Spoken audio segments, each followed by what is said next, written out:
हाँ भाई। तो लास्ट क्लास में एडवांस क्वांटम मैकेनिक्स में अपन लोगों ने इस टोटल वेव फंक्शन निकालने के लिए शुरुआत की थी और इंसिडेंट पार्टिकल का वेव फंक्शन कैसा होगा उसके बारे में डिस्कशन किया था। और हमने बताया था कि अगर पार्टिकल इंसिडेंट हो रहा है तो उसकी एनर्जी फिक्स है और हम फिक्स एनर्जी के साथ उसको भेज रहे हैं, एक पर्टिकुलर डायरेक्शन में उसको भेज रहे हैं, तो उसका मोमेंटम भी फिक्स होगा क्योंकि उसकी वेलोसिटी फिक्स है। तो जो वेव फंक्शन होगा पार्टिकल का उस स्टेट में वो far from the scattering centre होगा और तब पोटेंशियल की टर्म कितनी हो जाएगी, जीरो हो जाएगी। और फिर जो वेव फंक्शन होगा वो हैमिल्टोनियन की आइगेन स्टेट होगा और लीनियर मोमेंटम की आइगेन स्टेट भी होगा।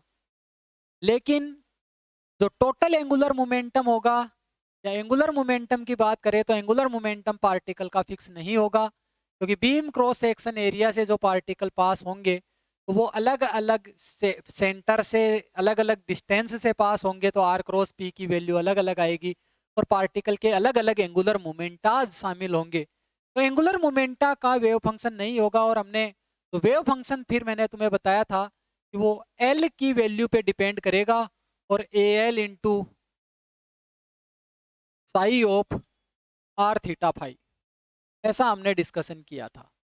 और ये तुम्हारे पास total wave function E to the power iota K Z, E to the power iota K Z, और इसको मैंने क्या कहा था, E to the power iota के आर कोस थीटा। ये बराबर तुम्हारे पास कितना आ गया था, summation over L A L psi of R theta phi. और लास्ट क्लास में हम लोग यहाँ तक पहुंच गए थे, ये साई आर थीटा फाई इसको कैसे सोल्व करते हैं। स्पेरिकल कोऑर्डिनेट सिस्टम का हमने यूज किया, बेसल फंक्शन का हमने सहारा लिया और फिर हम यहाँ तक पहुंचे। बेसल फंक्शन की टर्म में ये वेव फंक्शन लिखा हुआ है।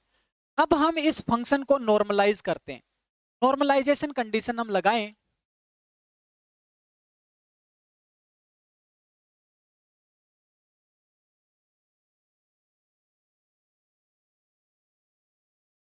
तो वो तुम्हारे पास क्या होगा, साई का complex conjugate Sai into ditto, ये बराबर होना चाहिए 1 ऑल स्पेस में इंटीग्रेशन। और हम स्पेरिकल कोऑर्डिनेट सिस्टम की बात कर रहे हैं तो डीटो तुम्हारे पास R square sine theta D R D theta D phi होगा। ये आ जाएगा तुम्हारे पास triple integration R is equal to 0 to infinity theta is equal to 0 to pi और phi is equal to 0 to 2 pi, ये इंटीग्रेशन बनेगा। और साई स्टार कितना होगा, वो होगा ए का मोड का स्क्वायर, तो बाहर आ जाएगा ए स्टार इंटू ए का मोड का स्क्वायर, ये आ जाएगा जे एल स्टार के आर। तो ये बेसल फंक्शन है, रियल फंक्शन होता है, तो इसको J L star J L के आर लिख सकते हैं। और फिर जे एल प्राइम के आर दूसरा बेसल फंक्शन है।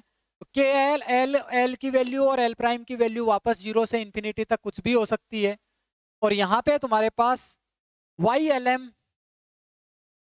M star theta phi into Y L M theta phi और into into R square D R sine theta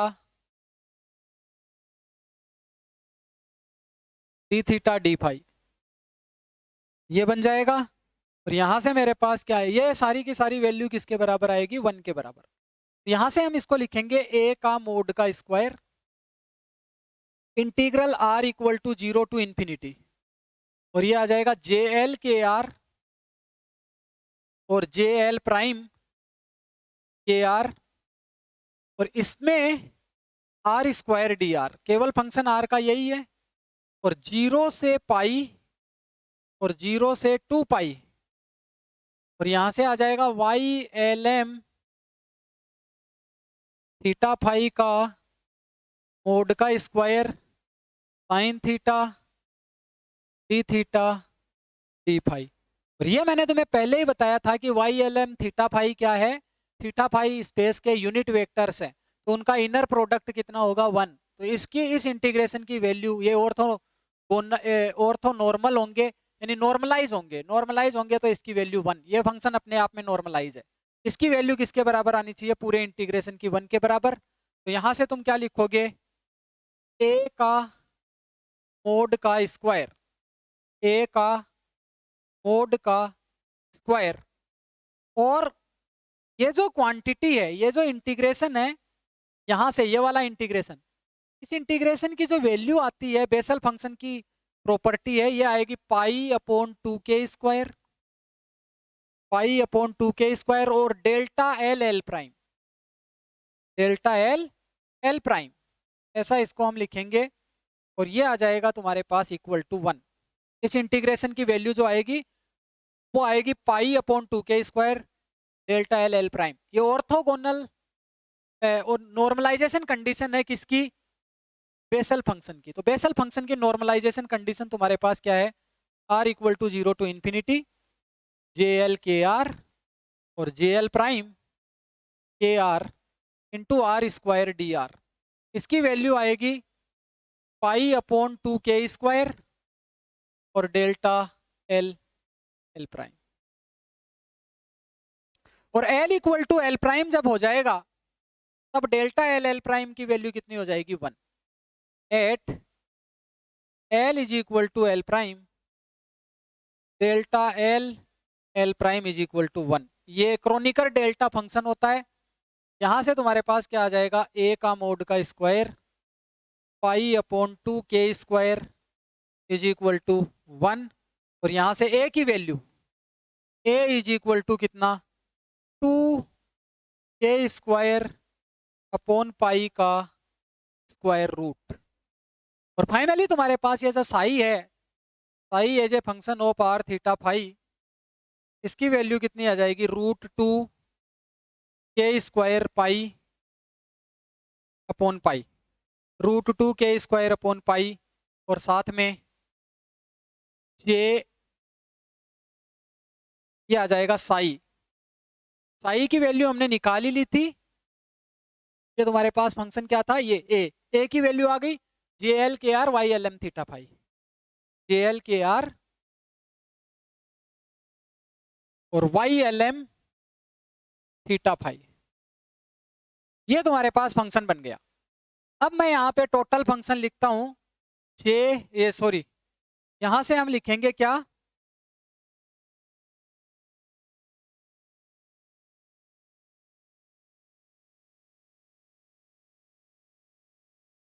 यहां से तुम्हारे पास अब तुम्हारे पास आ जाएगा e to the power iota K Z sign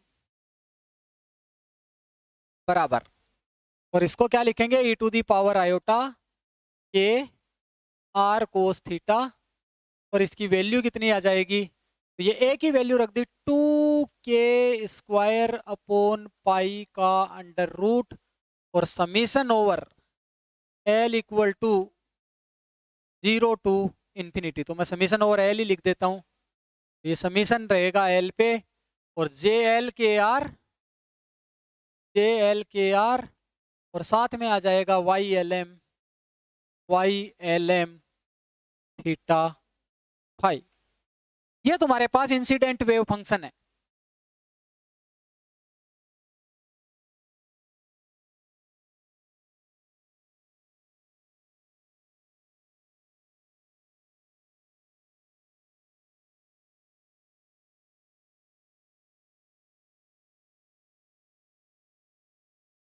ये इंसिडेंट वेव फंक्शन हो गया।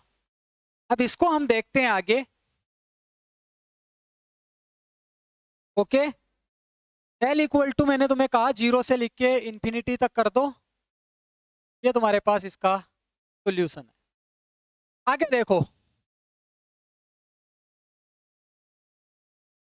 दोनों तरफ ये जो फंक्शन है अपने पास,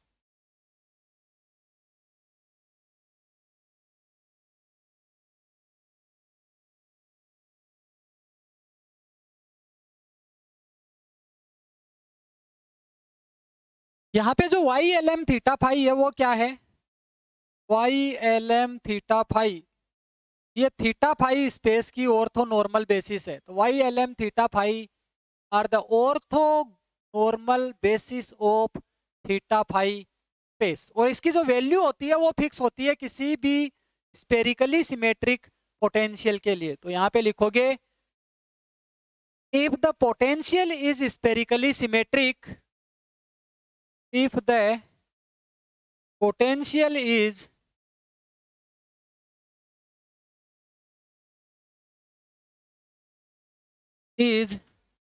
spherically symmetric,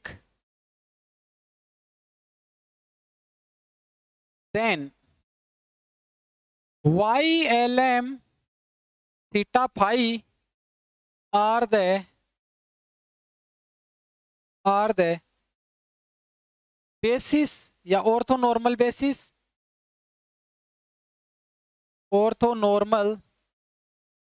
of theta phi space. यानी ये वैल्यू फिक्स है, ये Y L M theta phi की वैल्यू फिक्स होगी किसी भी स्पेरिकली सिमेट्रिक पोटेंशियल के लिए। अब पोटेंशियल चाहे V of R is equal to E to the power minus K R upon R हो, चाहे V of R is equal to K Q one Q two upon R हो, चाहे V is equal to K into R square हो, केवल function R का हो potential, तब Y L M theta phi fix होंगे। और इसकी जो वैल्यू होगी Y L M theta phi की, वो वैल्यू होगी under root two L upon 4 pi under root two L plus 1/4 pi P L cos theta, P L cos theta. और P L cos theta क्या है? Legendre polynomial. P L cos theta is Legendre polynomial. और अगर ये value मैं यहाँ पे इस इक्वेशन में रख दूं तो साई इंसिडेंट की वैल्यू क्या आ जाएगी, इसको हम देखते हैं। तो यहां से तुम्हारे पास psi in is equal to psi in then कितना हो जाएगा, E to the power iota K Z is equal to E to the power iota के आर कोस थीटा बराबर, लगा देते हैं summation over L equal to, ठीक है, समीशन ओवर एल और ए एल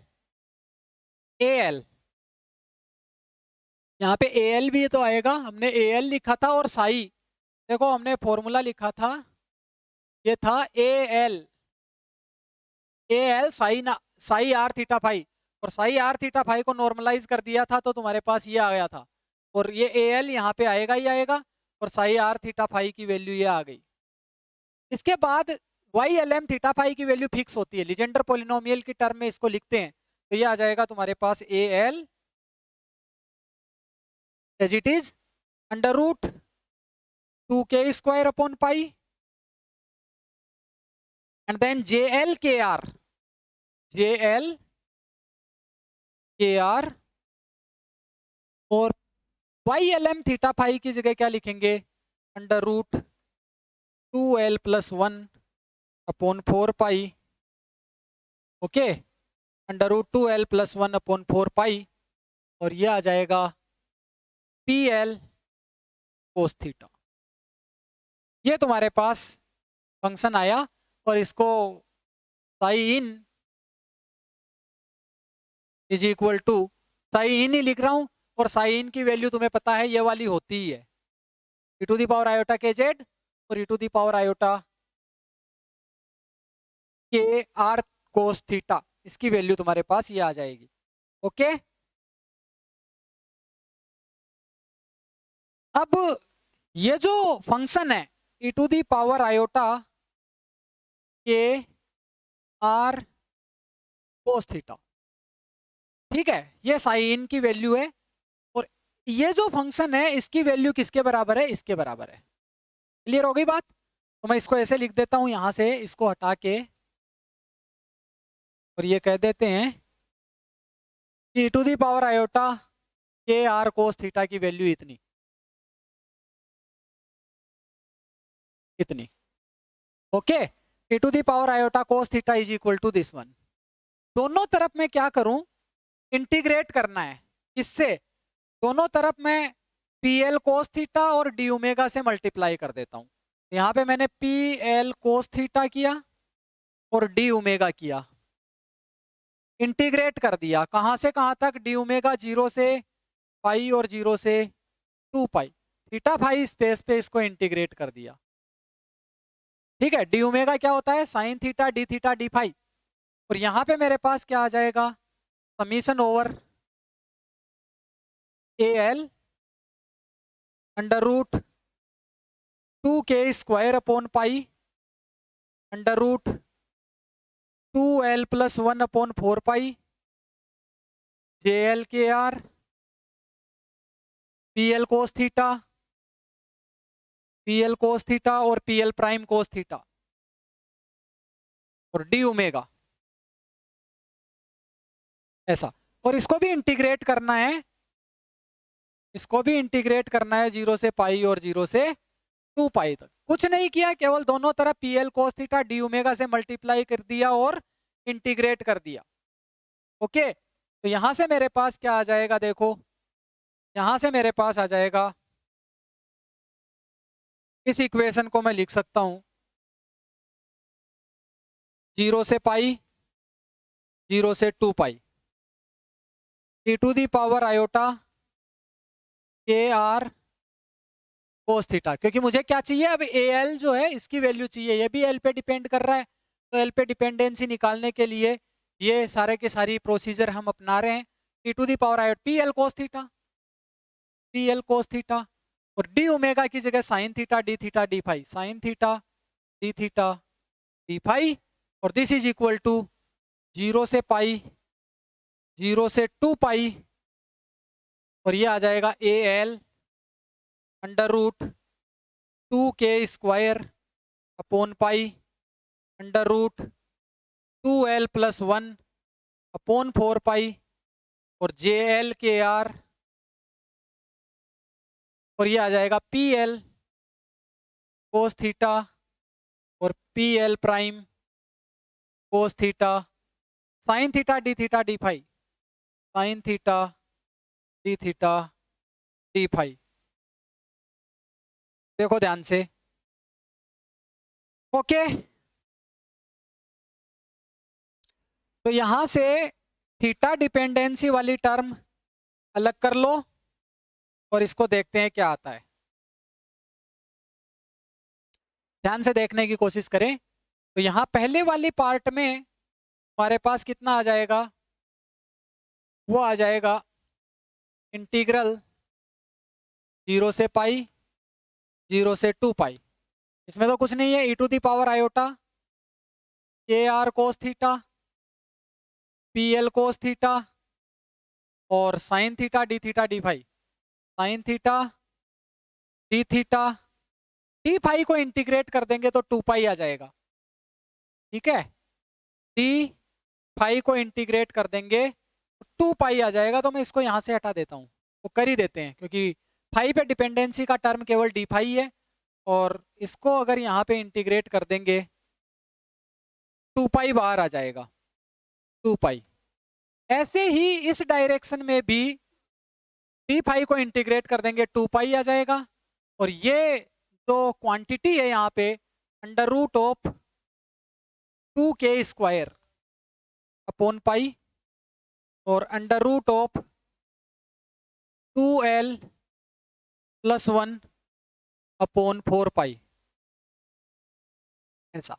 तो देखो ये पाई से ये अंडर रूट पाई कैंसिल और 4 यहां से बाहर आके ये कैंसिल। यहां से तुम्हारे पास क्या बचेगा? जे एल के आर भी बाहर आ जाएगा क्योंकि ये भी थीटा और फाई पे डिपेंड नहीं करेगा। अब यहाँ पे बचेगा 0 से पाई, केवल 2 पाई को तो हमने पहले ही बाहर ले लिया है, 0 से पाई यहाँ पे बच जाएगा। अब क्या आएगा? यहाँ पे आएगा P L cos theta P L prime cos theta sine theta D theta. और ये नॉर्मलाइजेशन कंडीशन है किसकी? इसकी डायरेक्ट वैल्यू आएगी। नॉर्मलाइजेशन कंडीशन किसकी है? ये जो इंटीग्रेशन है ये हम लिख सकते हैं कि 0 से pi P L cos theta P L prime cos theta sine theta D theta, इसकी वैल्यू होगी 2/2l+1 delta L L prime, 2/2l+1 delta L L prime. और ये डेल्टा एल एल प्राइम क्या है? Dirac Kronecker delta function. ये value तुम्हारे पास कितनी होती है? This is equal to 0 if l is not equal to L prime और equal to 1 if l is equal to L prime. तो 0 तो L equal to L prime ही केस तुम्हें लेना पड़ेगा, अदरवाइज ये सारा 0 हो जाएगा, कोई मतलब नहीं रहेगा। तो L equal to L prime वाला केस हम लेते हैं, वहां पे हम देखते हैं कि इसकी वैल्यू क्या आएगी। ओके, नाउ इस इंटीग्रेशन की वैल्यू मैं यहाँ पे डायरेक्ट लिखता हूँ, क्या आएगा देखो। This is equal to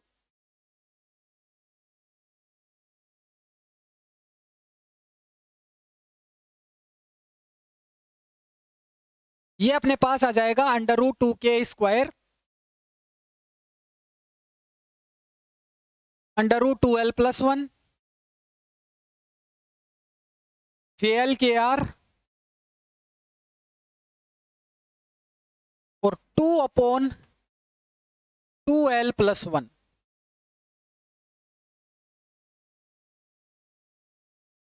2l+1 इतना आ जाएगा। इधर वाला पोर्शन तो ये आ गया। अच्छा, इसमें AL भी आएगा। AL कहाँ गया अपना? AL तो साथ में चलेगा ही चलेगा। AL इसी की तो वैल्यू निकालनी है हमें, ये AL आ गया। इधर वाले पार्ट को देखो क्या है? 2 पाई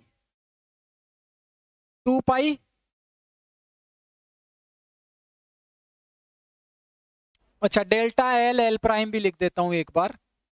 वो मुझे पता है कि L equal to L prime पे ही ये सारा कारनामा होने वाला है, अदरवाइज तो 0 हो जाएगा। और इधर तुम्हारे पास क्या है? 2 पाई और 0 से pi e⁻i r cos theta और PL cos theta into sine theta D theta, ये इंटीग्रेशन है। Okay, L equal to L prime पे ये वैल्यू तुम्हारे पास कितनी आ जाएगी? अच्छा, ये सारा का सारा समीशन इधर चल ही रहा था, एल समीशन ओवर एल तो चलने दो। यहाँ पे तुम्हारे पास कितना आ जाएगा देखो, यहाँ पे भी समीशन ओवर एल, ये कितना आ जाएगा देखो,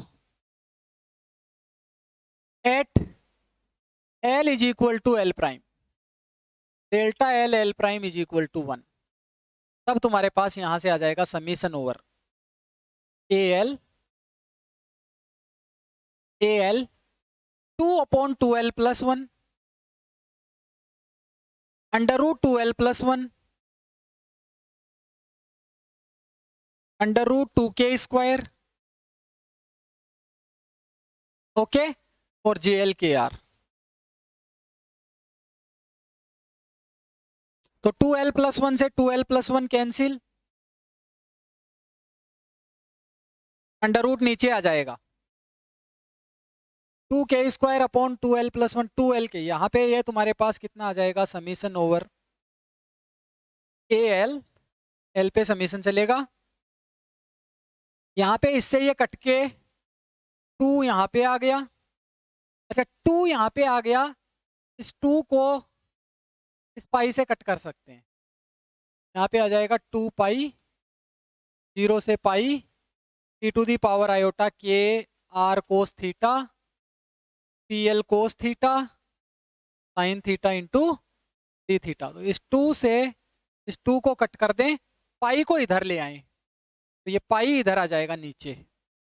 सारी बात, तो ये आ जाएगा देखो, अभी तो रहने दो उधर ही, ये आ जाएगा तुम्हारे पास 2k²। अच्छा, ये 2 तो हट ही गया था ना, 2k² 2l+1 अंडर रूट में। एक तो ये बच गया, ये यहाँ पे अंडर रूट लग गया, ये इधर आ गया, और JL/KR। देखो ध्यान से, इस साइड में यही बचेगा, इस साइड में यही बचेगा। ओके।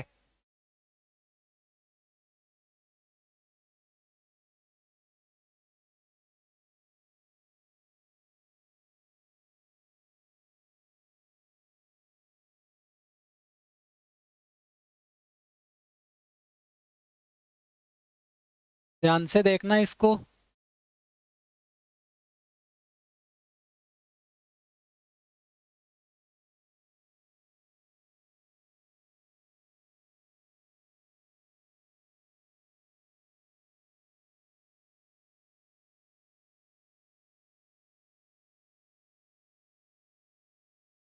तो यहाँ पे ये पाई भी इस वाली साइड से इधर ले जा सकते हैं, तो ये आ जाएगा तुम्हारे पास फाइनली। देखो मैं लिख रहा हूँ, एक एक टर्म और लिख देता हूँ इसके बाद।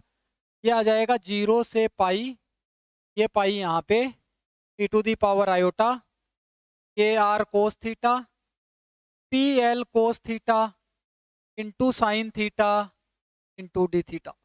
अब इस आर पाई को भी इधर ले लेते हैं, तो ये आ जाएगा 0 से pi e to the power iota के are cos theta P L cos theta sine theta into d theta बराबर समीशन ओवर, इसको मैं लिख सकता हूं कितना, ए एल और under root of 2k² upon pi. ठीक है, under root of 2k² upon pi into ये पाई स्क्वायर हो जाएगा 2l+1 और JL KR। एक बार इस टर्म को चेक कर लेते हैं।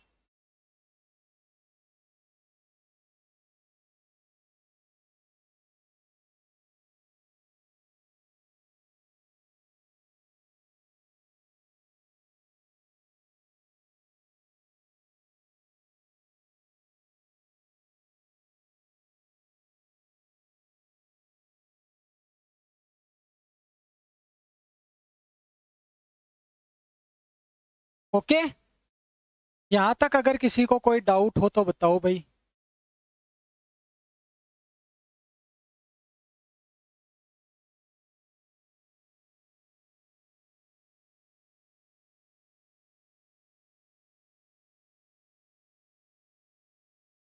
तो ये इक्वेशन अपने पास है।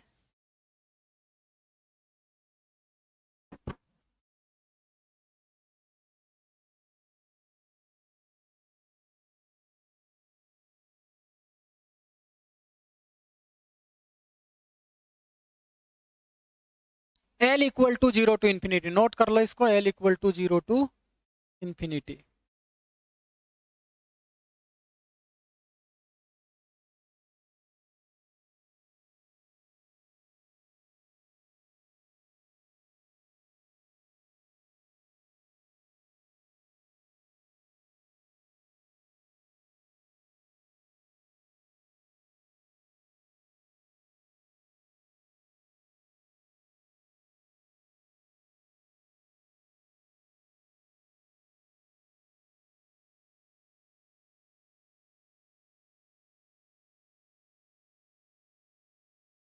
अब देखो, वी नो दैट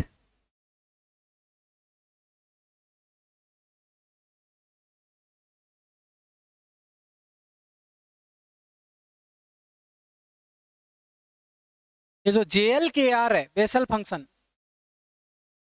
इसकी वैल्यू होती है 0 से pi e to the power iota के are cos theta P L cos theta sine theta into d theta और 1 upon 2 to the power 2 iota l, 2 iota की पावर, ये वैल्यू JL KR की होती है ना। ठीक, ये वैल्यू JL KR की यहाँ पे पुट कर दें तो यहाँ से तुम्हारे पास क्या आ जाएगा, AL की वैल्यू आ जाएगी। AL की value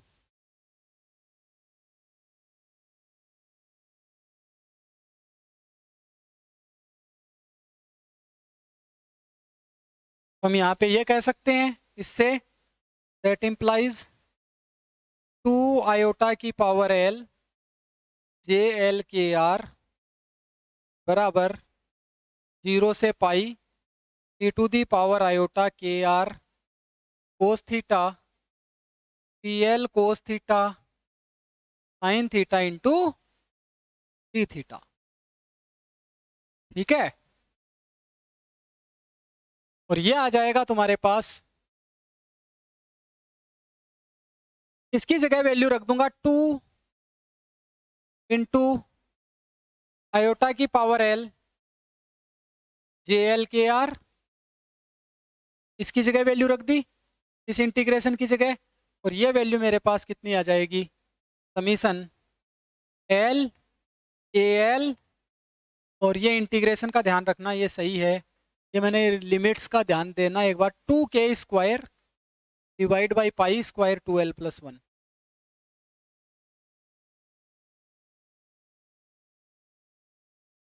to L plus one और जे एल के आर। ए एल की वैल्यू देखो कितनी आ जाएगी यहां से,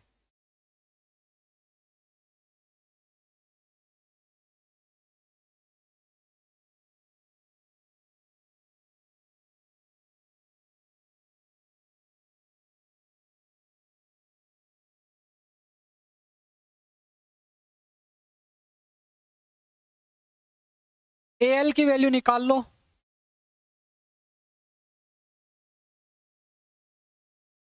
यहां से जे एल के आर यहाँ पे आ जाएगा ए एल बराबर, देखो इससे ये कैंसिल आउट हो जाएगा जे एल के आर, ए एल बराबर ये आ जाएगा 2 आयोटा की पावर एल, पहली चीज तो ये ओके, और अंडर रूट में तुम्हारे पास आ जाएगा पाई स्क्वायर है तो पाई को बाहर ले लो, 2l+1 अपोन में 2k² है। ठीक है, 2 आयोटा की पावर एल ये,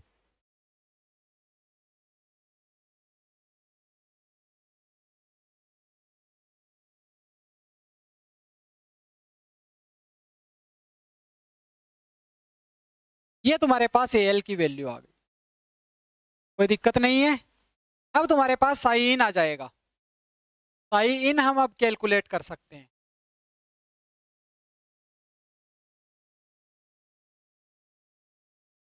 ओके, तो देखो ध्यान से, साई इन मेरे पास कितना था, साई इन मेरे पास था समीशन ओवर ए एल और अंडर रूट ऑफ कितना लिखा था साई इन,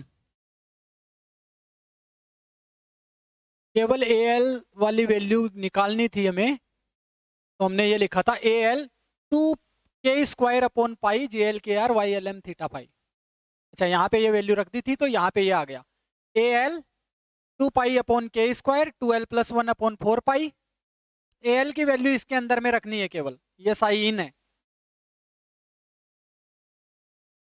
साई इन है, तो ए एल की वैल्यू रखनी है 2k² upon pi under root में आएगा, और जे एल के R P L cos theta 2l+1 upon 4 पाई। देखना ध्यान से क्या लिखना है, दोबारा से आना पड़ेगा, तो ये आएगा तुम्हारे पास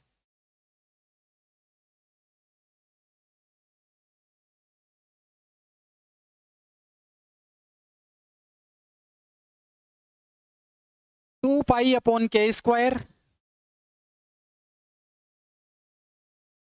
A L into 2 pi upon k² under root 2l+1 4 pi P L cos theta J L के आर, ये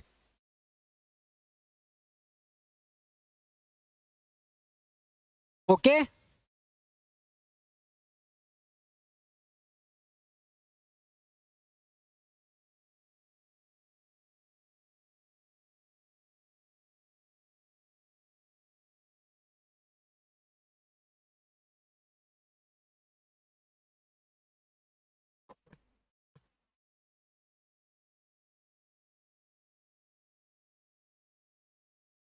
नाउ एल की वैल्यू इसके अंदर में पुट करनी है बस।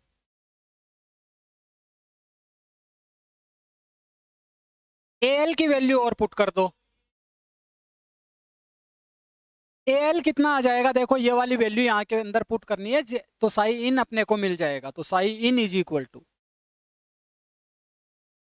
समीशन ओवर एल, और एल की वैल्यू 2 इंटू आयोटा की पावर एल पाई और under root 2l plus 1/2k²। कोई दिक्कत नहीं है इसमें, ये तो हो गया एल। फिर अंडर रूट 2π/k² और under root 2l plus 1/4π pl cos theta और jl kr, ऐसा। यहां से तुम्हारे पास क्या आ जाएगा, साई इन बराबर, जो कट रहा है उसको काट देते हैं, तो यहां से तुम्हारे पास कितना आ जाएगा, इस पाई से इस पाई को कट कर दिया, यहां से 4 से इस 2 को कट कर दिया, और यहां से तुम्हारे पास कितना बच जाएगा, 2l प्लस 1 ऊपर आ जाएगा। देखो समीशन ओवर एल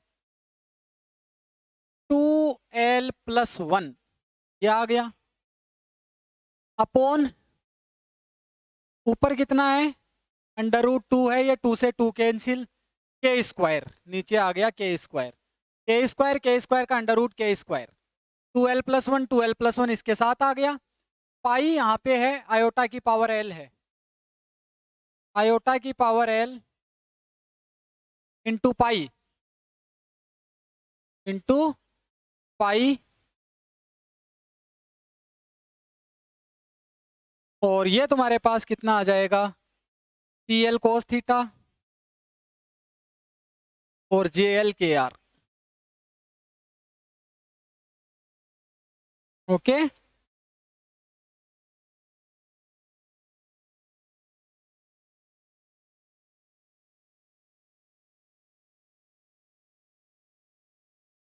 एक टर्म और थी कहीं पे,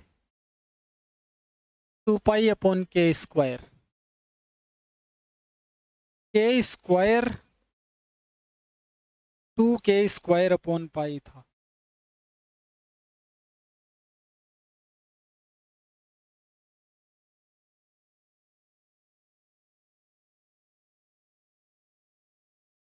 एक मिनट,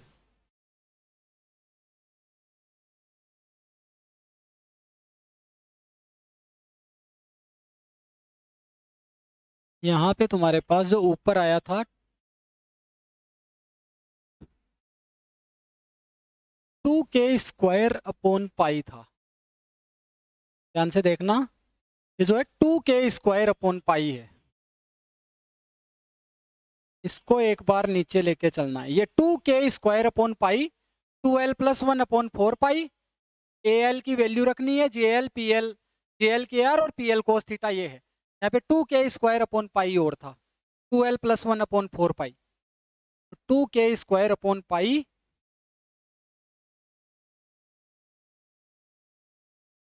2k² गलत वैल्यू रख दी, 2k² था ये, ऐसे 2k² ये ध्यान से रखना भाई। एल की वैल्यू अब लिखो कि एल की वैल्यू तब आएगा, ये सही पहले से देख के रखना है, तो देखो क्या आएगा, एल की वैल्यू 2 आयोटा की पावर एल इंटू पाई और under root 2l plus 1/2k², ये तो हो गया तुम्हारा एल की वैल्यू, फिर अंडर रूट 2k² और यहाँ पे आ जाएगा अंडर रूट 2l प्लस 1/4π और साथ में आ जाएगा pl cos थीटा और यहाँ से आ जाएगा jl kr, ऐसे लिखना है, ठीक है। अब ठीक हो गया, अब यहाँ से तुम्हारे पास जो रिजल्ट आएगा वो क्या होगा, साइन का, तो समीशन ओवर एल, यहां से 2k² से 2k² कैंसिल आउट हो जाएगा, ये पाई से पाई कैंसिल आउट हो जाएगा, 2 से ये 4 कैंसिल आउट हो जाएगा, तो ये बचेगा केवल 2l+1 इंटू आयोटा की power l, JL KR into PL cos theta, ये बनेगा।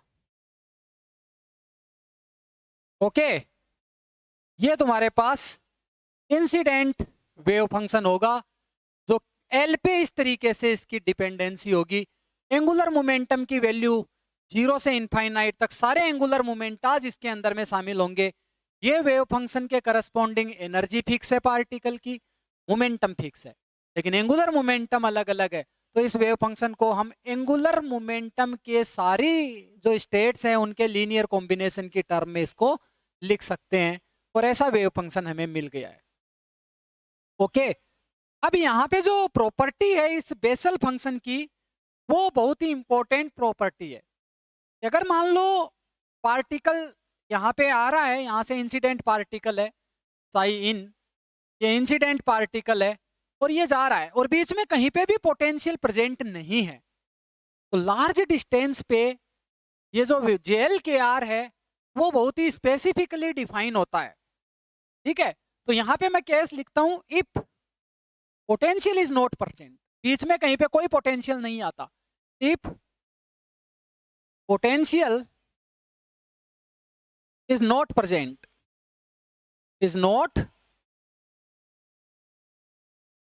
प्रेजेंट, अगर पोटेंशियल है नहीं बीच में कहीं पे भी, तो लार्ज डिस्टेंस पे at r tends to infinity, at r tends to infinity, KR tends to infinity, और तब हम क्या कहेंगे, जो JL/KR है, JL/KR कब, limit KR tends to infinity, तब ये JL/KR की वैल्यू जो होती है वो स्पेसिफिकली डिफाइन होती है और ये साइन फंक्शन में स्प्लाइट हो जाता है, KR plus L π/2, sine KR plus L π/2, ये माइनस L π/2 और डिवाइड बाई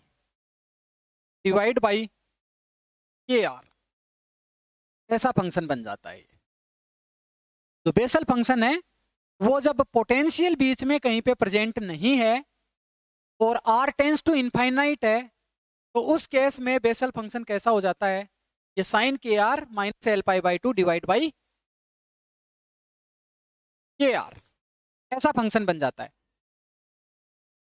और जब सोर्स से पार्टिकल निकलता है और स्कैटरिंग सेंटर से पहले जो वेव फंक्शन होगा वो फ्री पार्टिकल जैसा होगा। मैंने तुम्हें बताया था कि जो स्कैटरिंग का डायमेंशन है वो एंगस्ट्रॉम ऑर्डर का है और सोर्स है वो टारगेट से 1 या 2 सेंटीमीटर की दूरी पे है, तो उस रेंज में अगर हम देखें तो वो इनफाइनाइट डिस्टेंस से पार्टिकल इंसिडेंट हो रहे हैं और तब पोटेंशियल बीच में कहीं पे है नहीं, तो इसका वेव फंक्शन जो होगा वो ऐसा होगा।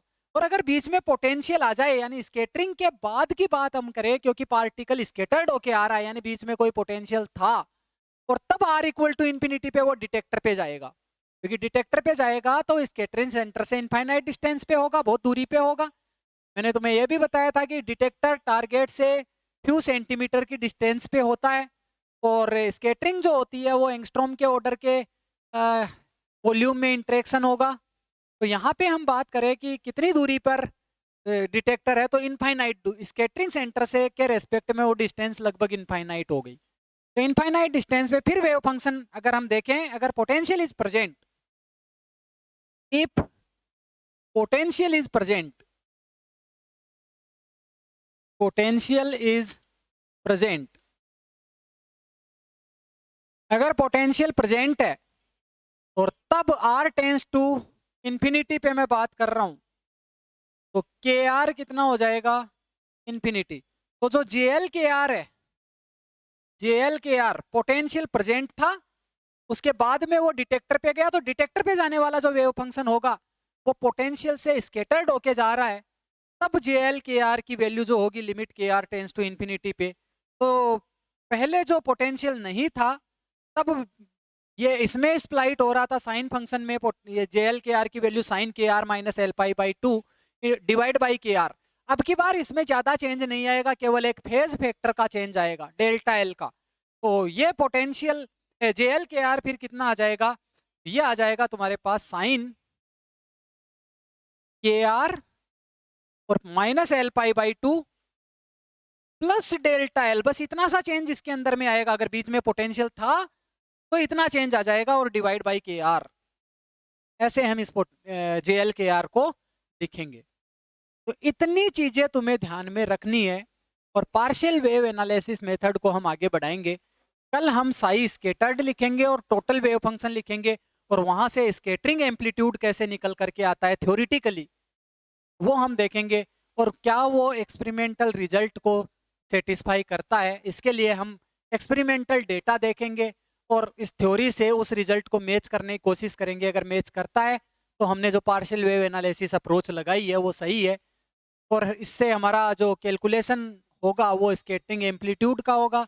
स्केटरिंग एम्पलीट्यूड जैसे हमारे पास आ गया, उसके कॉम्प्लेक्स कंजुगेट से उसको मल्टीप्लाई करेंगे तो एफ थीटा फाई का मोड का स्क्वायर मिलेगा, वो डिफरेंशियल स्केटरिंग क्रॉस सेक्शन बताएगा, और वहां से हम टोटल स्केटरिंग क्रॉस सेक्शन भी कैलकुलेट कर सकते हैं। तो थ्योरेटिकली हम ये काम कर रहे हैं, थ्योरेटिकली हम स्केटरिंग एम्पलीट्यूड कैलकुलेट कर रहे हैं, और पहला मेथड हम लगा रहे हैं वो पार्शियल वेव एनालिसिस मेथड है, और उसमें हमने इंसिडेंट पार्टिकल के वेव फंक्शन को डिराइव कर लिया है पूरा। इसके बाद का काम हम अगली क्लास में करेंगे। Thank you.